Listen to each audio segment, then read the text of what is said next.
Bonjour, je m'appelle Shekina, je suis actuellement en formation pour devenir pasteur au centre de vie et j'ai la joie de pouvoir vous accueillir aujourd'hui pour ce message.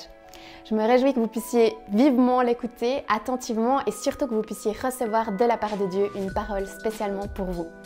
Alors n'hésitez pas à vous abonner pour suivre tous nos prochains messages et soyez bénis. On pourrait rester, en tout cas, je peux que parler pour moi, je pourrais rester des heures et des heures dans la présence de Dieu, à l'adorer. En fait, c'est ça le ciel. Le ciel, c'est ça, c'est cette présence de Dieu. Vous voyez, je commence à prêcher, je ne me suis même pas présentée. Je suis désolée, je vais reculer un peu ça. Alors, je m'appelle Daria, 37 ans, mariée depuis 19 ans avec Simon. Nous avons 4 filles qui sont adolescentes, Céleste 16 ans, Rebecca 15 ans, Camilla 14 ans et Mélissa bientôt 13 ans. Les 4 enfants, 4 ans, 4 merveilleuses filles qui aiment Jésus, qui sont baptisées. On sert Dieu en famille. Mon mari et moi, je vais vraiment très vite parce que j'ai pas beaucoup de temps et j'ai un message à vous faire passer. On est tous les deux pasteurs de l'église Boom. Pourquoi Boom? Le son du réveil. On croit qu'il y a un réveil spirituel qui est là, qui arrive sur l'Europe et on veut préparer l'église locale à accueillir ce réveil. Nous, on a vraiment à cœur les jeunes, la jeunesse. Donc, on a notre cible qui sont les 0-25. On veut toucher la génération Z, génération Alpha. Et surtout, on veut que ça continue de génération en génération. Donc, on veut bâtir une église forte pour ça. On implante des églises aussi, mais pour l'instant, déjà, on se concentre sur nos 3 églises qu'on a dans le sud de la France, Marseille, Aix, Saint-Victoré, et nos 2 implantations à Mulhouse et à Cannes-sur-Mer. Notre cœur brûle pour l'église locale, pour l'implantation, mais notre cœur brûle encore plus pour la jeune génération. Vous imaginez bien, avec 4 adolescentes à la maison, vous voyez, c'est notre quotidien. Mais voilà, on est tous les deux à temps plein pasteurs. Et voilà, on sert le Seigneur de tout notre cœur, et ça depuis qu'on a 18 ans, depuis qu'on s'est mariés. On s'est mariés à 18 ans, et on s'est rencontrés à 16. Bref, tout ça, c'est mon histoire, c'est dans mon livre, La Tempête passe, si vous voulez. Si vous voulez en savoir un peu plus, il fallait être une femme et venir hier, et oui, parce que j'ai raconté un peu ma vie. Mais aujourd'hui, je vais parler du Seigneur, je vais parler d'une histoire qui est extraordinaire. Alors, comme j'ai 30 minutes, je ne vais pas pouvoir tout raconter en détail. Il y a certainement parmi nous des théologiens et des gens qui se connaissent super bien dans la parole de Dieu. Alors, tu vas voir que je ne vais pas tout raconter en détail parce que je n'ai pas le temps, c'est tout. Mais évidemment que l'histoire que je vais raconter a plusieurs aspects, plusieurs interprétations, etc., etc. Je vais parler de mon histoire. Ok, une de mes histoires préférées de la Bible, parce qu'évidemment, celle de Jésus, elle est extraordinaire, mais c'est l'histoire d'Élie. Est-ce que quelqu'un connaît Élie dans la salle ? Ok, il y en a quelques-uns, c'est génial. Alors, je vais vous parler de l'histoire d'Élie, mais avant ça, je vais vous expliquer pourquoi Élie. Bon, Élie, c'est un de mes personnages préférés dans la Bible. Il m'inspire de fou, de malade, c'est extraordinaire. En fait, en ce moment, comme je l'ai dit tout à l'heure aussi, il y a comme quelque chose qui bouillonne dans l'air. Je ne sais pas si vous le ressentez vous aussi. C'est ce réveil spirituel, en fait, qui est là. Peu importe où je voyage dans l'Europe, je voyage beaucoup, je rencontre beaucoup d'assemblées, beaucoup de conférences, etc. Et ça, dans l'Europe, mais aussi à l'international. Et que je sois hors Europe ou dans l'Europe, tout le monde dit il y a quelque chose qui se passe en Europe. Mais oui, il se passe quelque chose. On est à l'aube d'un réveil spirituel. Alors tu vas me dire, mais c'est quoi un réveil spirituel? De quoi tu parles? Peut-être que tu n'as jamais entendu parler de ce mot. Un réveil spirituel, c'est comme le nom l'indique, c'est se réveiller spirituellement. Il y a 2 façons. Il y a une fois, moi je prends la décision de me réveiller, je me bouge, je me lève dans ma vie, j'ai parole de l'évangile et j'annonce Jésus là où je suis. Amen. Dans l'église, dans la société, dans mon travail, il n'y a pas d'excuses. Ok, donc ça c'est le réveil que nous, on peut gérer, d'accord? On peut gérer ce réveil-là. Mais après, tu as un réveil qui vient de la part du Seigneur. C'est le vent de Dieu, c'est le feu de Dieu, c'est la pluie de Dieu qui vient et qui balaye tout, qui consume tous les sacrifices de nos vies, qui prend, il y a des miracles, des guérisons, et il y a le surnaturel. Waouh, quand le ciel envahit la terre. Extraordinaire. Et ça arrive, les amis. En fait, ça arrive. Donc, en fait, nous, à un moment donné, il faut qu'on se prépare. Parce que sinon, ça va venir d'un coup et on va être là. Ah, mince, je ne savais pas. Bah si, maintenant, vous savez. Ça va venir. Ça, j'en suis convaincue. Donc, à nous de nous préparer, ok? Très important. Et pour ça, quoi de mieux que la Bible? Bon, là, je ne l'ai pas en papier, je l'ai ici et ici. La Bible est remplie d'histoires, comment se préparer pour un réveil spirituel. On n'a pas d'excuses. Il suffit d'ouvrir notre Bible sur la Bible app, sur le papier, où vous voulez, mais il suffit d'ouvrir sa Bible. L'histoire d'Élie, ok. L'histoire d'Élie, pour moi, en tout cas, vraiment, le Seigneur me l'a révélé, et encore, je le prends avec des pincettes. Lisez, s'il vous plaît, l'histoire.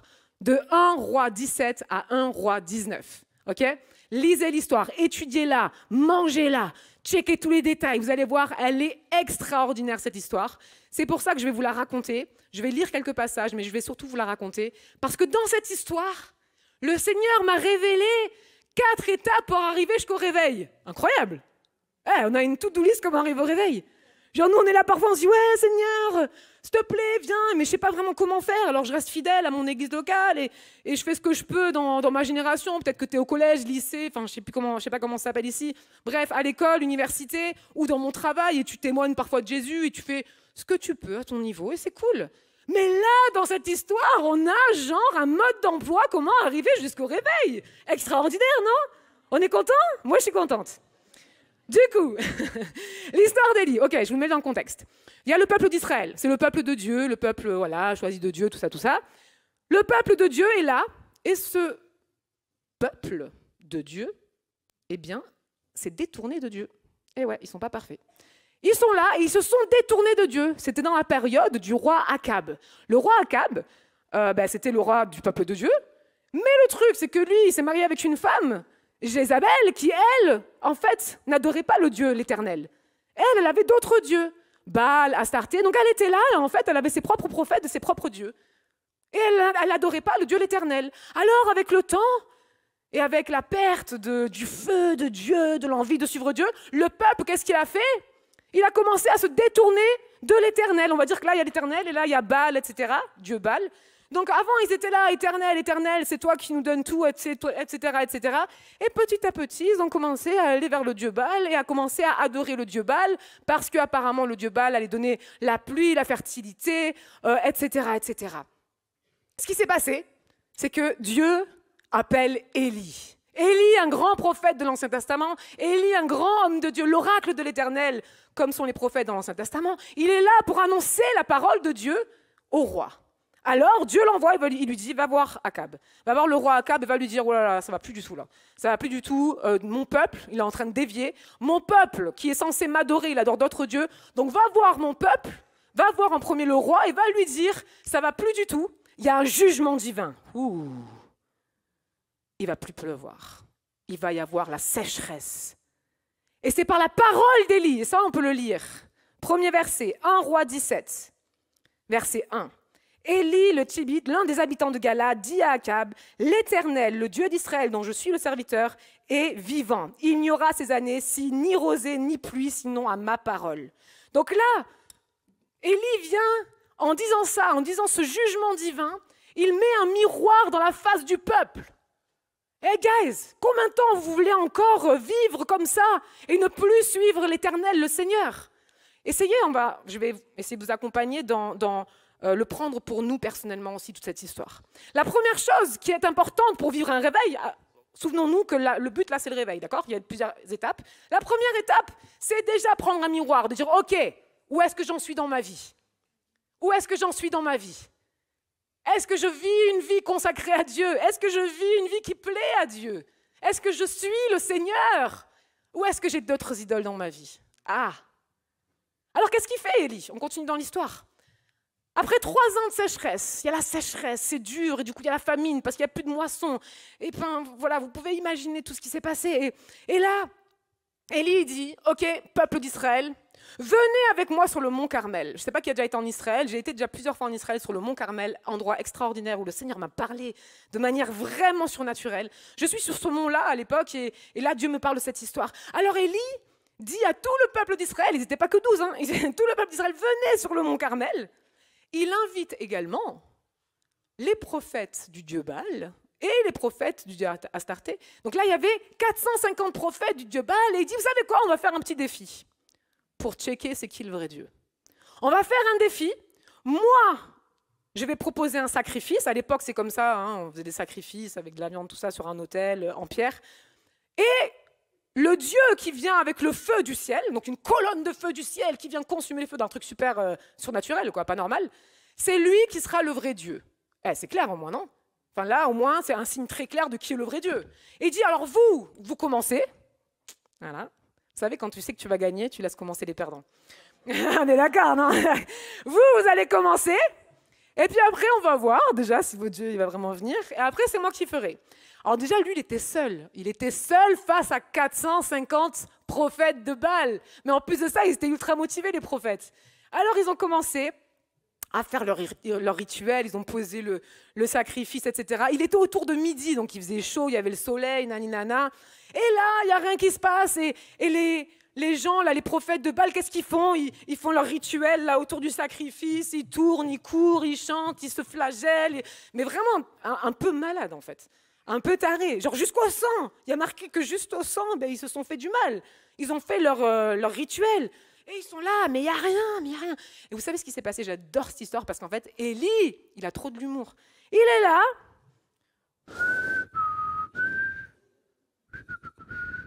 Il regarde et fait, il est où votre Dieu?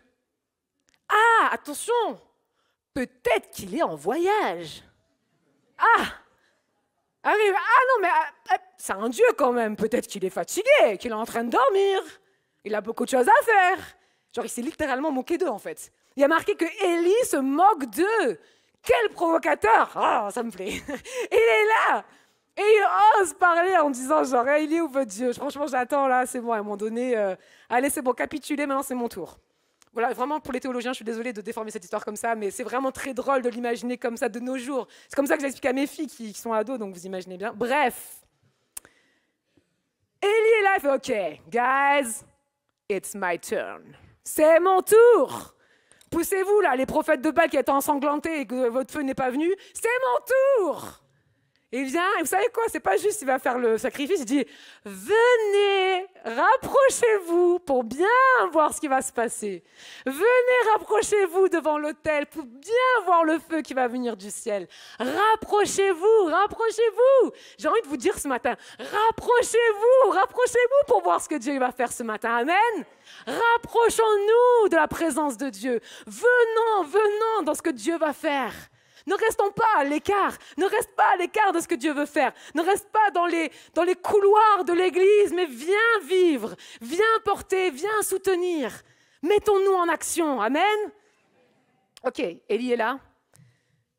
Et là, ah là là, c'est ma prière préférée de la Bible. C'est pas très bien de dire ça parce qu'en fait, Jésus aussi il a fait une prière qui était évidemment très bien, c'est le Notre Père. Et c'est la prière évidemment, qui est notre prière d'exemple et de base. Mais cette prière-là d'Élie, pardon, mais c'est vraiment... c'est ma prière du cœur. C'est ma prière qui... Elle me fascine et je la prie systématiquement. Et il est là. Mais avant qu'il prie cette prière, vous savez ce qu'il fait dans la provocation, toujours? Enfin, c'est pas vraiment de la provocation, c'est aussi vraiment un acte de foi. Élie, ce qu'il fait, c'est qu'il met le sacrifice, mais il met pas juste le sacrifice et il prie. Ce qu'il va faire, le monsieur, là, le prophète, c'est qu'il va prendre de l'eau et il va en mettre à 3 reprises de partout sur le sacrifice et même autour. Et là, tu vas me dire, bah alors, ok, c'est peut-être un brin provocateur de mettre de l'eau pour genre que le feu ne peut pas brûler le sacrifice. Vous voyez ce que je veux dire? Mais est-ce que vous vous souvenez que nous sommes en pleine sécheresse? Est-ce que vous vous souvenez que l'eau, c'est la denrée la plus rare qui existe à cette période-là? Les gens mouraient de soif, les gens mouraient de faim, parce qu'il n'y avait pas d'eau, il n'avait pas plu depuis 3 ans. Et qu'est-ce que fait Élie? Il prend de l'eau pour le jeter sur le sacrifice. Genre, oh! Provocateur ou foi? Est-ce que parfois la foi est provocatrice? Bon, ça c'est un autre sujet. En tout cas, il est là, il met de l'eau pour montrer. Vous savez, je donne tout. Je donne tout. La foi, c'est quoi? La foi, c'est pas donner de son superflu. La foi, c'est pas croire de son superflu. La foi, c'est croire quand c'est impossible. La foi, c'est donner de ce qu'on n'a pas, donner de ce qui nous manque, donner de ce qu'on a besoin.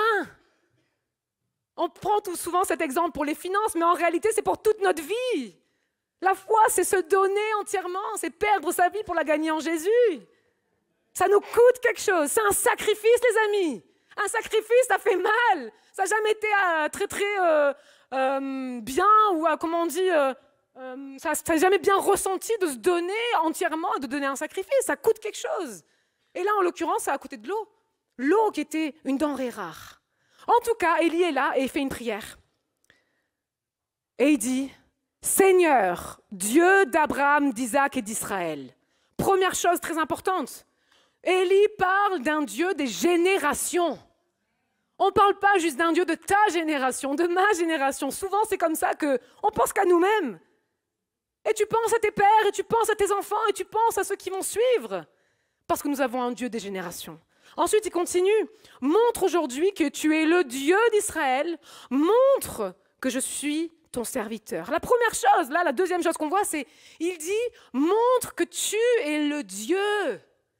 Que tu es le vrai Dieu. Waouh! Et là, excusez-moi, mais ça nous cloue le bec. Pourquoi? Parce que si souvent on prie, oh Seigneur, viens faire un miracle, viens guérir un tel, comme ça je peux enfin voir un miracle. Franchement, soyons honnêtes. Comme ça, je peux vraiment dire, j'ai vécu un truc surnaturel. Comme ça, on est un peu voyeuriste parfois, genre de chrétien voyeuriste. Oh, ouais, moi aussi j'ai envie de voir.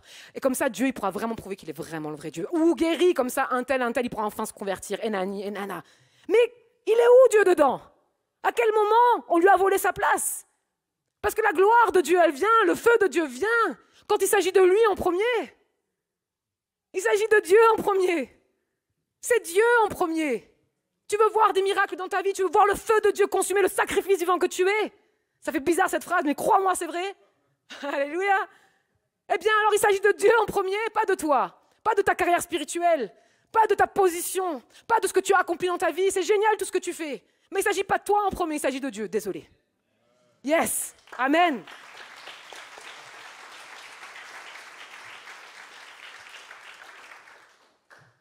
La deuxième chose que Élie dit, montre-leur, viens avec ton feu et montre-leur que je suis ton serviteur. Dans une autre traduction, il est marqué que je suis ton esclave.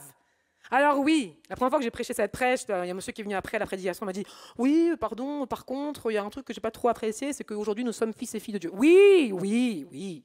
Nous sommes fils et filles de Dieu. Mais pourquoi est-ce que j'aime quand Élie dit dans sa prière « Montre-leur que je suis ton serviteur, ton esclave ?» Quand il dit ça, c'est clairement pour montrer son positionnement de « Je suis dépendant de toi, Père. Je suis rien sans toi. Je suis de la poussière, tu es le créateur. Je suis de l'argile, tu es le potier. Sans toi, il n'y a rien. » Alors, il se remet dans cette position de complète dépendance de Dieu. Et merci, Élie. C'est bien de dire ça. Oui, on est fils et filles, évidemment. Mais même moi, aujourd'hui, je me sens comme esclave de Dieu parce que je vis pour lui. Je disais tout à l'heure aussi à mes amis, je vis pour Dieu et je meurs pour Dieu, c'est sûr. C'est sûr, mais parce que je l'aime et qu'il est ma raison de vivre et de mourir. Alléluia. Et d'entendre Élie dire ça, eh bien, ça replace les choses dans le bon ordre. Dieu, montre-moi, montre que je suis. Si je suis visible, ok. Je suis visible devant vous, ok. Par contre, je suis visible seul pour une seule chose, pour une seule raison, c'est parce que je suis serviteur de Dieu, rien d'autre. Et la troisième chose qu'il dit, c'est viens avec ton feu pour montrer et pour amener le peuple qui est perdu, que leur cœur se ramène vers le Père, que le cœur retrouve le chemin vers le Père. Alors, on peut voir qu'il s'agit en premier, du Dieu des générations. Ensuite, il s'agit de Dieu tout court, de la puissance et de la gloire de Dieu. Ensuite, il s'agit, que moi, je suis, toi, tu es le serviteur de Dieu. Et finalement, il s'agit des autres, pour que les autres, que leur cœur retourne vers le Père. Voilà les clés pour le réveil. Voilà une prière clé pour le réveil. Si tu étudies cette prière et que tu la vis concrètement dans ta vie, crois-moi, tu vas vivre des choses extraordinaires. Cette prière, je vous donne juste la référence, elle est en 1 Roi 18, versets 36 et 37. Alors on voit Élie qui fait cette prière, les amis. À l'instant même où il finit sa phrase, le peuple tombe à genoux, le feu vient du ciel et consume non seulement le sacrifice, mais également les pierres, l'eau et tout ce qu'il y a autour. Le feu vient et consume tout. Waouh! Ça vous fait pas plus d'effet? Waouh! Waouh! On a une réponse directe à cette prière extraordinaire. Ça veut dire si notre cœur est dans une bonne disposition, le feu de Dieu vient. On veut vivre le feu de Dieu, n'est-ce pas? On veut qu'il prenne le sacrifice de nos vies, n'est-ce pas? Alors qu'est-ce qui se passe après? Le peuple est à genoux, le peuple est repentant, le peuple dit oui, c'est vrai, pardon, c'est toi le vrai Dieu. On oublie Baal. Eux, à mon avis, c'était vraiment déprimé, parce que du coup, en plus après, vous connaissez, je ne vais pas vous dire la suite de l'histoire, allez la lire, s'il vous plaît. Bref, ça se passe très mal pour eux. Mais bon, dans tous les cas, qu'est-ce qui se passe? C'est le temps que la pluie revienne. Vous vous souvenez que c'est la sécheresse. C'est le temps que la pluie revienne, parce que le peuple, le cœur est disposé, c'est bon, il est retourné vers Dieu. Et puis c'était par la parole d'Élie. C'est Élie qui a annoncé qu'il y a la sécheresse, c'est Élie qui allait annoncer qu'il va y avoir la pluie qui allait revenir. Donc pour faire court, Élie, il va sur le mont Carmel, il va prier, la tête dans les genoux, il envoie son serviteur, parce qu'il dit la pluie arrive, le serviteur va, il regarde vers la mer, il n'y a pas de nuage. Il revient vers voir Élie, Élie, désolé, prophète, mais il n'y a pas de nuage. Non, s'il y a un nuage, retourne-y. Il retourne, il n'y a pas de nuage. 7 fois. Waouh, 7 fois. Et là, ça nous montre la persévérance dans la prière. Parfois, nous, on est là, on prie, on se dit, Dieu n'a pas répondu. Vas-y, prie encore. Nous, on est dans une génération où tout vite. C'est même plus la génération du micro-ondes, c'est la génération du coup de foudre. Coup de foudre, vous avez compris. C'est la foudre, pas le coup de foudre amoureux. Tout va trop vite, tout va super vite. Et là, la génération Z, déjà, c'est des fous. Mais alors, la génération Alpha, ma fille qui a 12 ans et demi, là, c'est encore plus. C'est incroyable. Bref, persévérez dans la prière quand vous avez quelqu'un à cœur, quand quelqu'un de votre famille, vos amis, etc. Ou que la pluie de Dieu vienne sur la Suisse et Neuchâtel. Vous savez ce qu'il a fait, Élie? Il a vu la pluie dans l'esprit. Soyons des chrétiens qui voyons dans l'esprit les choses que Dieu a déjà fait. Dieu a envoyé la pluie. Voyons-le dans l'esprit. Persévérons dans la prière. Ce qui s'est passé, c'est qu'après 7 fois, le serviteur vient voir Élie, il lui dit « J'ai vu un nuage !» Attention, gros comme la main d'un petit homme, il est marqué dans la Bible. Donc peut-être la main d'une femme, du coup. Bref, un nuage gros comme ça. Et il dit ça à Élie, Élie s'affole, il fait « Oh, vite! Il y a le torrent qui arrive !» Et le serviteur a dit « Mais il est taré, lui, c'est impossible. » Alors ce qu'il fait, c'est qu'il s'enfuit. Et après, la pluie, elle arrive. Et bam, le réveil! Amen! Voilà. OK. J'arrive sur la fin et je vais inviter mon ami pianiste à revenir.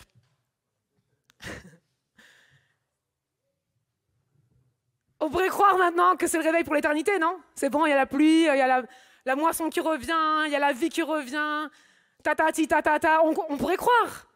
Et souvent on est là et on attend ce moment du feu, on attend ce moment de la pluie, des miracles, des guérisons, des gens sauvés, nani, nana, c'est le waouh, c'est le paradis, et on pense que c'est fini. Eh ben non, c'est pas fini. C'est pas fini cette histoire. Comment elle continue? Et là, je viens sur un point essentiel, je pense, où Dieu veut toucher dans cette église. Quand je priais ce matin, le Seigneur m'a parlé. Et il a continué à me parler pendant le temps de louange. Et il y a quelque chose de sensible ici. Ce matin, en priant, je voyais la main du Père venir et rentrer dans les entrailles et prendre des choses qui étaient profondément enfuies en vous, enfuies en toi, que tu caches au Seigneur, que tu caches autour de toi, mais qui te fait mal. Akab, le roi, il rentre chez lui dans son palais. Il va voir sa femme Jézabel. Vous vous souvenez de Jézabel? Il va voir Jézabel. Il fait « Oh, tu sais quoi, Jézabel? Regarde ce que Élie a fait. » Et il lui raconte tout ce que Élie a fait. Et là, il lui dit « Et tu sais quoi? Il a massacré tes 450 prophètes. » Et Jézabel, elle est là. « Quoi? Il a tué mes prophètes. » Vous savez ce qu'il a fait, Akab? Il a gossip. Ça veut dire quoi, gossip, pour les plus âgés? Gossip, ça veut dire commérage. Il a parlé dans le dos, il a mal parlé, il a gossip. Le mal parlé dans le dos, église, ça peut tuer. Parlez dans le dos de vos pasteurs, parlez dans le dos de vos amis, parlez dans le dos de votre famille, de celui qui est assis à ta droite et à ta gauche, juste parce qu'il n'est pas comme toi. Ça peut tuer. C'est très grave. On minimalise en fait cet acte. Mais là, Akab va gossip à Jézabel. Vous savez ce qu'en est le résultat? Jézabel va faire envoyer un serviteur pour aller dire à Élie, je vais te faire la même chose que ta femme est prophète. On dirait qu'on est dans une cour de récré, je vous assure. Elle va dire à son serviteur, dis à Élie, je vais te faire la même chose. Tu vas mourir, je vais te tuer. Là, on pourrait s'imaginer, le feu de Dieu il vient de venir, il y a la pluie, la puissance de Dieu s'est manifestée, qu'est-ce que tu veux, je m'en fous de ta parole. Eh ben non, il ne s'est pas passé ça en fait. Il ne s'est pas passé ça. Il y a marqué dans la parole de Dieu que Élie, il a eu peur pour sa vie. Il a eu tellement peur, s'il vous plaît, lisez l'histoire. Il a eu tellement peur qu'il s'est enfui. Ce grand homme de Dieu qui vient de vivre, le feu qui vient du ciel, ce grand homme de Dieu qui vient de voir la pluie qui descend. Waouh! Il a peur d'une parole, d'un gossip. Il a peur pour sa vie. Qu'est-ce qu'il fait? Il part en courant, en premier avec son serviteur, il n'est pas seul. Et puis il arrive devant le désert de Beersheba. Et qu'est-ce qu'il fait? Il va dire à son serviteur, laisse-moi seul. Wow, solitude. Et là, qu'est-ce qu'il va faire? Il trouve un arbre dans le désert. Cet arbre, c'est le genêt. Le genêt, tout a une signification dans la Bible. Le genêt, cet arbre dans le désert, c'est l'arbre que les chameaux viennent manger quand ils meurent de faim et meurent de soif. C'est l'arbre le plus amer du désert, qui existe encore aujourd'hui. Alors qu'est-ce que ça veut dire? Élie, c'est littéralement allongé sous l'arbre du genêt, sous l'arbre de l'amertume. Et il a demandé la mort à Dieu. Élie, ce prophète de l'Éternel, qui a amené le feu par sa prière, la pluie qui est revenue, s'allonge, envie de mourir, dépressif, sous cet arbre de l'amertume, à cause d'une parole.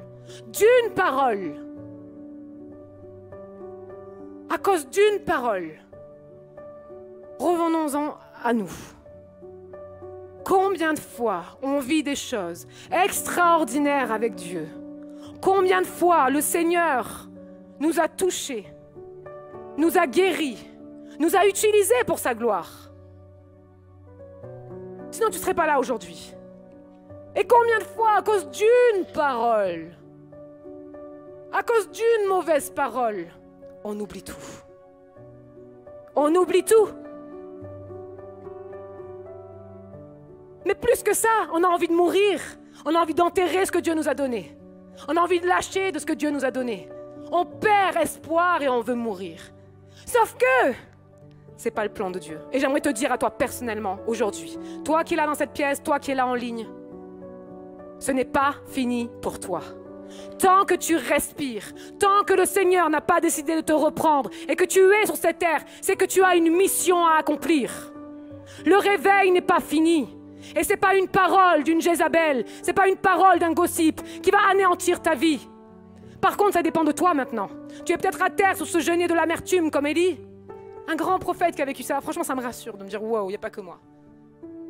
Et là, il y a un ange de Dieu qui vient et qui réveille Élie, parce qu'Élie s'est endormi en voulant mourir. Et il le réveille, il dit, non, réveille-toi, en fait, c'est pas ton heure. Parfois, nous, on décide que c'est fini. Et Dieu te dit ce matin, c'est pas fini. C'est pas ton heure. Il y a plus. Il y a plus. Il y a plus pour toi. Tu es désespéré, il y a plus pour toi. Tu es triste, il y a plus pour toi. Tu es en dépression, il y a plus pour toi. Tu es malade, il y a plus pour toi. Il y a plus pour toi. Il y a de l'espoir. L'ange, il donne, c'est très significatif encore une fois, de l'eau et du pain. Le Saint-Esprit est la parole de Dieu. Nourris-toi. Tu es dépressif, nourris-toi la parole de Dieu et le Saint-Esprit. Il va donner de la force. Vous savez ce qu'il a fait ensuite? Élie, après avoir marronné un peu, il a marché 40 jours et 40 nuits. 40 jours et 40 nuits. Ce qu'il a mangé, c'était du Red Bull, ce qu'il a bu, à mon avis. 40 jours et 40 nuits. Et il est là, il marche, il arrive à la montagne de Dieu. Et là, j'arrive à la fin. La montagne Horeb. Il est à la montagne de Dieu. Et il marronne encore. Ça, je vous le lis encore. Il marronne encore. Il dit, ah, Seigneur, tu sais, oh là là. Il lui dit, donc le Seigneur vient. Donc dites-vous qu'en fait, Élie, il est là avec le Seigneur, dans la présence de Dieu. Il lui parle, genre normal. Et il lui dit, Dieu lui dit à Élie, qu'est-ce que tu fais ici, Élie? Élie répond, ah Seigneur, Dieu de l'univers. Combien de fois nous on parle comme ça? Dieu, ah tu sais, c'est bon, j'en ai marre. Je suis lasse, je suis découragée. Je vous dis ça tellement facilement parce que moi je l'ai déjà vécu en fait. Qu'est-ce que tu fais ici, Élie? Seigneur, Dieu de l'univers, j'ai pour toi un amour brûlant. Eh oui, moi aussi, j'ai un amour brûlant pour toi, Seigneur. Mais les Israélites ont abandonné ton alliance. Ils ont détruit tes autels. Ils ont tué tes prophètes. Moi seul, je suis resté et ils veulent prendre ma vie. Ils se lamentent, ils se plaignent et c'est justifié. Comment c'est pour toi? Combien de fois tu es là et tu te lamentes et tu te plains de tout ce qui ne fonctionne pas dans ta vie? Et pourtant tu te donnes corps et âme, tu es brûlant pour Dieu, comme Élie. Pareil. Vous savez ce que Dieu lui répond? Reprends la route. C'est génial! C'est génial! Tu es découragé aujourd'hui, tu es dans la plainte et la lamentation, et parce que c'est justifié, je te dis une chose, reprends la route. Allez, vas-y frère, on va y arriver. Et sœur. Reprends la route. Alors Élie, il est encouragé, et là, vous savez où il va? Dieu lui dit, va voir Élisée. Et on arrive à la fin de ma prédication. Le réveil va de génération en génération et ensuite la mission sera finie. De génération en génération. C'était pas fini tant que Élie n'avait pas donné l'onction à Élisée. C'est comme ça que ça se passe. Et j'aimerais que dans cette assemblée on puisse le vivre ensemble. Est-ce que vous êtes avec moi? Levons-nous ensemble maintenant. J'aimerais qu'on fasse quelque chose de très spécial. On va activer notre foi. On va prendre un moment où le Seigneur peut se manifester en puissance. Est-ce que c'est moi qui vais prier spécifiquement pour vous? Eh ben non! Parce qu'il s'agit de Dieu. Moi, je suis son serviteur. Mais ce qu'on va faire, c'est qu'on va activer ta foi. De génération en génération. Alors maintenant, tenez-vous prêts, ceux qui croient en Jésus, qu'il est Seigneur Sauveur, qu'il a pris nos maladies à la croix, qu'il a vaincu la mort et le péché, et qu'aujourd'hui on est guéri en Jésus. Prépare-toi à prier. Les gens qui sont ici et qui sont malades physiquement ou qui ressentent en eux, comme je disais tout à l'heure, quelque chose de profond, qui est encore là depuis longtemps et que Dieu n'a pas encore touché et que Dieu veut arracher aujourd'hui, enlever dans tes entrailles pour te libérer entièrement. Alors lève la main maintenant là où tu es si tu veux recevoir la prière. Ok, gardons maintenant les yeux ouverts s'il vous plaît. Vous pouvez lever les mains. Ok, maintenant ceux qui n'ont pas levé la main, qui ont un feu brûlant pour Jésus et qui croient que Jésus peut guérir, allez voir maintenant la jeune génération vers la plus âgée de génération, ou la plus âgée de génération vers les jeunes générations, qu'on puisse faire ce mélange des générations. Si tu es plus vieux et que tu vas bien, va voir une plus jeune ou un plus jeune et va prier. Si tu es plus jeune mais que tu es en pleine forme, va voir quelqu'un de plus âgé et va prier pour lui. Allez-y, maintenant, on se met en action. N'ayez pas peur, soyez courageux, c'est le temps. On veut un réveil, alors il faut se mettre en action. On veut voir la main de Dieu, alors il faut prier. Parce que c'est pas juste comme ça que ça va arriver. Let's go! Let's go ensemble, prions. Prions. Allez voir, voilà. N'ayez pas peur. On a le même Jésus, on a le même Dieu, c'est lui qui guérit. Pas de pression. C'est pas nous, c'est lui. Alléluia. On va activer notre foi. Yes. Je vais faire une prière. Je vais faire la prière d'Élie et ensuite je vous laisse tous prier. Et après on rentrera dans un temps où on va adorer Dieu. Ô Père éternel, toi le Dieu d'Abraham, d'Isaac et de Jacob, aujourd'hui je me tiens devant toi et je te demande, Père éternel, de venir avec ta guérison, de venir maintenant avec ton feu tout-puissant. Premièrement, pour montrer que tu es le Dieu, le vrai Dieu, l'éternel, le Dieu tout-puissant. Viens te glorifier, Seigneur. Premièrement, viens te glorifier. Ensuite, Père éternel, je te demande, viens avec ton feu et ta guérison maintenant physique et intérieure pour montrer que je suis ton serviteur, ton humble serviteur, Seigneur. Viens montrer que nous te servons ensemble en tant qu'assemblée. Et Seigneur, pour finir, je te demande de venir avec ton feu de guérison maintenant. Intérieur, viens prendre avec ta main, Seigneur, tout ce qui est profondément maintenant enfui dans les entrailles. Viens guérir, Seigneur, les âmes. Viens guérir les corps maintenant, Seigneur, pour ramener les cœurs à toi, Père. Ramène les cœurs à toi, Père, de ceux qui sont perdus, de ceux qui sont désespérés, de ceux qui sont tristes, de ceux qui sont en dépression. Viens, Seigneur, viens ramener les cœurs à toi, Seigneur. Viens ramener ce peuple à toi, Seigneur. Viens, Seigneur, avec ton feu au nom puissant de Jésus. Amen. Prions.